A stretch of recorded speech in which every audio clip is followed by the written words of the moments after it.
pequeño pueblo agrícola había un espantapájaros que se erguía en el centro de un campo de maíz. Su aspecto era inquietante: una chaqueta rasgada, un sombrero de paja descolorido y una sonrisa torcida pintada en su rostro de madera. Los aldeanos lo habían colocado allí para ahuyentar a las aves, pero pronto comenzaron a notar algo extraño. Cada mañana, el espantapájaros parecía estar en una posición diferente. Al principio pensaron que era solo el viento o la curiosidad de los niños del pueblo. Sin embargo, a medida que pasaban los días, las historias sobre el espantapájaros se convirtieron en rumores inquietantes. Algunos afirmaban haberlo visto moverse por la noche, mientras otros juraban que sus ojos parecían seguirlos. Una noche, un granjero decidió investigar. Armado con una linterna y su valentía, se acercó al espantapájaros. La noche iluminaba el campo y la atmósfera era pesada. A medida que se acercaba, sintió un escalofrío recorrer su espalda. Solo su muñeco se repetía a sí mismo. Al llegar enfrente de él, notó que la sonrisa del espantapájaros parecía más amplia. De repente, el viento gélido sopló y la linterna parpadeó. En ese instante escuchó un susurro: «Ayúdame». Él retrocedió, pero la curiosidad lo empujó a preguntar: «¿Quién eres?». «Libérame», respondió el espantapájaros con una voz profunda y resonante. «He estado atrapado aquí por años». El granjero sintió que su corazón latía con fuerza. «¿Atrapado? ¿Atrapado por quién?». «Por aquellos que temen lo desconocido», dijo el espantapájaros mientras sus ojos brillaban con una luz sobrenatural. «Pero tú no tienes miedo». Sin poder resistir la tentación de descubrir más, Ramón se acercó aún más. De repente el espantapájaros cobró vida. Sus brazos se extendieron atrapándolo en un abrazo helado. «Ahora serás parte de mí», rió el espantapájaros mientras el granjero luchaba por liberarse. La risa sonó en el campo como un eco aterrador. Al amanecer, los aldeanos se encontraron el espantapájaros en su lugar habitual, pero algo había cambiado. Su sonrisa era más amplia y sus ojos parecían más vivos. Desde entonces, cada vez que alguien se acerca al campo, podían escuchar un susurro apagado entre las hojas: «Ayúdame». Los aldeanos comenzaron a desaparecer uno a uno, y cada vez que lo hacían, el espantapájaros se erguía más alto y más fuerte. Ahora era un guardián del miedo, alimentándose de las almas de aquellos que se atrevían a cruzar su camino. La leyenda del espantapájaros vive en el pueblo. Nadie se atreve a acercarse al campo de maíz, y así permanece, esperando paciente a su próxima víctima, recordando a todos que algunos seres están destinados a ser temidos y nunca deben ser liberados.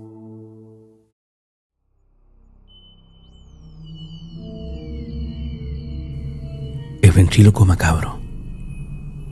En los años 1920, en un pequeño pueblo de Europa del Este, existía un ventríloco llamado Víctor. Sus espectáculos eran famosos, llenando teatros con espectadores intrigados por sus marionetas increíblemente realistas. Sin embargo, detrás de las cortinas, la verdad era mucho más siniestra. Víctor tenía un taller oscuro y polvoriento donde pasaba las noches enteras trabajando en sus marionetas. Los rumores decían que utilizaba cuerpos de niños desaparecidos, pero nadie se atrevía a investigar demasiado. La policía había recibido denuncias, pero al no encontrar pruebas, archivaban los casos como meras especulaciones. Una noche de Halloween, un grupo de niños decidió descubrir la verdad. Se colaron en el taller de Víctor y encontraron una habitación oculta, llena de marionetas que parecían observarlos con ojos vacíos. El terror se apoderó de ellos cuando vieron que las marionetas eran, de hecho, cuerpos de niños embalsamados y convertidos en figuras macabras. El sonido de los pasos se acercó y Víctor apareció en la puerta. Su rostro distorsionado, con una sonrisa demente. «¿Qué hacen aquí, pequeños curiosos?», murmuró, avanzando hacia ellos. Los niños intentaron escapar, pero uno fue capturado.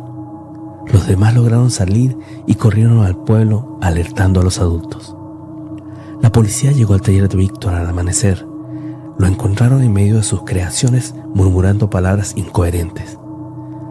Fue arrestado y llevado a un asilo mental donde pasó el resto de sus días repitiendo los nombres de sus víctimas una y otra vez. Desde entonces, cada Halloween, los habitantes del pueblo cuentan las historias del ventríloco macabro, asegurándose de que los niños no se acerquen al viejo taller abandonado. Y aunque Víctor ya no esté, se dice que sus marionetas aún se mueven por las noches buscando nuevas almas para su colección.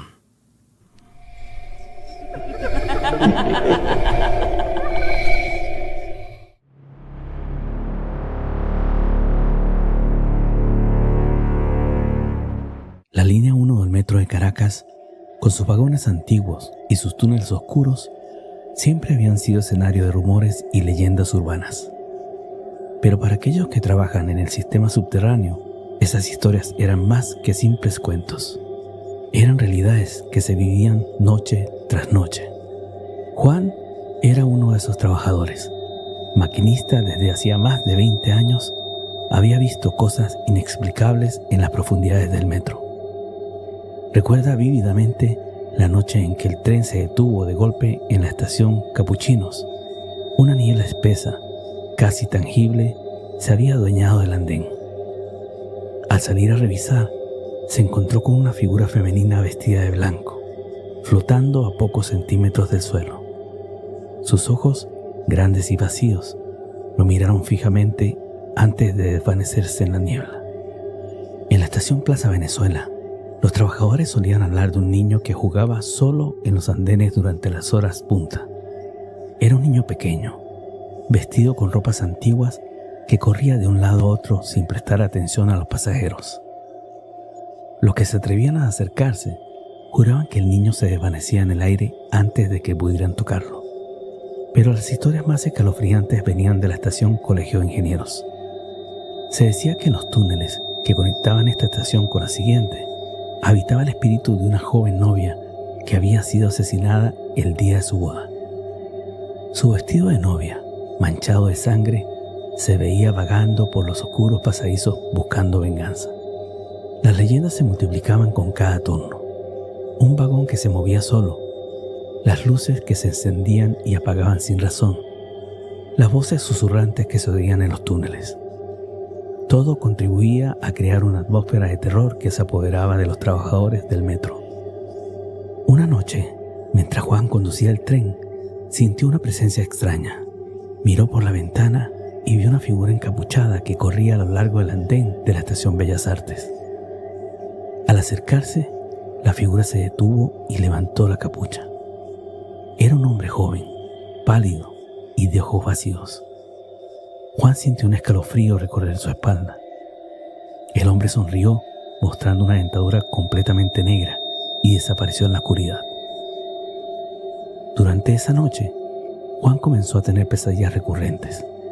Soñaba con los túneles del metro, con los fantasmas que lo perseguían y con una fuerza oscura que lo arrastraba hacia las profundidades.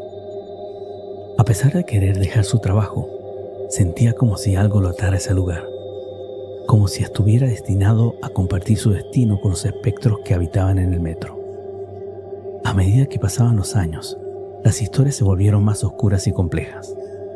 Se hablaba de rituales satánicos, de experimentos secretos y de portales a otras dimensiones.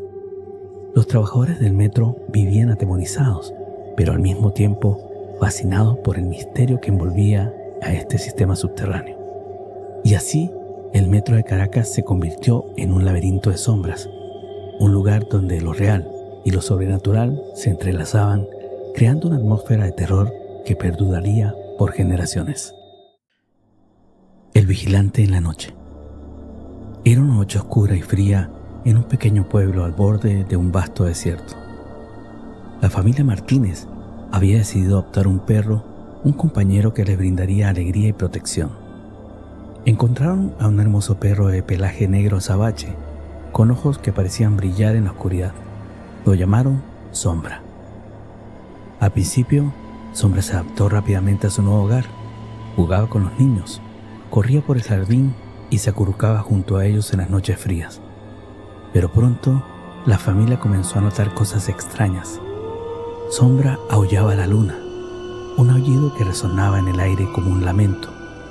A veces se quedaba mirando fijamente hacia el bosque, como si estuviera esperando a alguien. Una noche, mientras la familia cenaba, escucharon un golpe en la puerta. Era un vecino, pálido y tembloroso. «He visto algo en el bosque», dijo. «Algo que no debería estar allí». La familia, intrigada pero escéptica, decidió ignorar el aviso. Sin embargo, Sombra comenzó a comportarse de manera extraña. Se negaba a entrar a la casa y pasaba horas mirando hacia la oscuridad del bosque. Una noche, los niños se despertaron por un ruido sordo. Miraron por la ventana y vieron a Sombra, sentado en el jardín, con la cabeza baja y los ojos fijos en el bosque. De repente, un grito desgarrador resonó en la noche, un sonido que heló la sangre de los niños. Sombra se levantó de un salto, sus ojos brillando con una intensidad aterradora, y corrió hacia el bosque. Los padres, alarmados, salieron corriendo tras él. Al llegar al borde del bosque, vieron algo que les heló el corazón. Sombra estaba rodeado de unas especies de seres espectrales, figuras que se movían con una agilidad sobrenatural y que iban adquiriendo la forma de cualquier otro animal. Eran skinwalkers, seres que podían tomar la forma de cualquier criatura y habían venido a reclamar lo que era suyo. En aquel inquietante y perturbador momento, la familia se dio cuenta de que Sombra no era un perro común, era un skinwalker disfrazado, un ser que había tomado la forma de un animal para infiltrarse en su hogar, y todo esto lo concluyeron al ver la forma como Sombra interactuaba con aquellas iniquidades que le rodeaban. Y en ese momento comprendieron que el amor que sentían por él era una trampa, una ilusión creada para acercarse a ellos. Desesperados, corrieron de regreso a la casa, pero Sombra los siguió, sus ojos brillando con una malicia que nunca habían visto. Esa noche la familia no pudo dormir. Escucharon ruidos extraños, susurros que parecían venir desde las paredes y el aullido de Sombra resonando en la oscuridad. Al amanecer, la familia decidió que debían deshacerse de Sombra. Con el corazón pesado, lo llevaron al bosque y lo dejaron allí, esperando que nunca regresara. Pero al volver a casa, se dieron cuenta de que algo había cambiado. La atmósfera era pesada y una sensación de inquietud se apoderó de ellos. Esa noche, mientras la familia intentaba descansar, escucharon un golpe en la puerta. Era Sombra, de pie en la entrada, con su pelaje negro brillando a la luz de la luna. Pero algo en su mirada había cambiado. Ya no era el perro cariñoso que habían conocido, era un ser lleno de odio y venganza. La familia nunca volvió a ser la misma. Sombra, al terminar develando que en realidad era un skinwalker, los acechaba todas las noches, desde las afueras de la casa, rasgando las paredes y aullando frenéticamente, recordándoles que a veces lo que parece ser un amigo puede ser el mayor de los enemigos. Con el pasar de los días, tuvieron que avisar a las autoridades del pueblo, quienes, incrédulos, enviaron a unos efectivos durante una noche a vigilar el lugar, y al notar que efectivamente Sombra había vuelto, al igual que las noches anteriores, a tratar de dañar a la familia temerosa que alguna vez los acogió, lanzaron unos disparos al aire, buscando de esa manera alejar al animal. Pero aquella bestia ya no era ni de cerca lo que una vez había sido, y con actitud amenazante se fue acercando lentamente hacia donde estaba el policía que había disparado, quien no tuvo de otra y se vio obligado a dispararle. Aquel tiro hirió mortalmente al animal, pero aún con ciertas fuerzas huyó en dirección al denso y oscuro bosque, donde lo esperaban las otras figuras espectrales, y jamás se volvió a saber de quién una vez fue conocido como un perro afable y cariñoso y que respondía al nombre de Sombra. Luego de varios días de aquel infortunado suceso, la policía de la localidad informó que encontró el cadáver de un hombre cerca de la casa de la familia Martínez.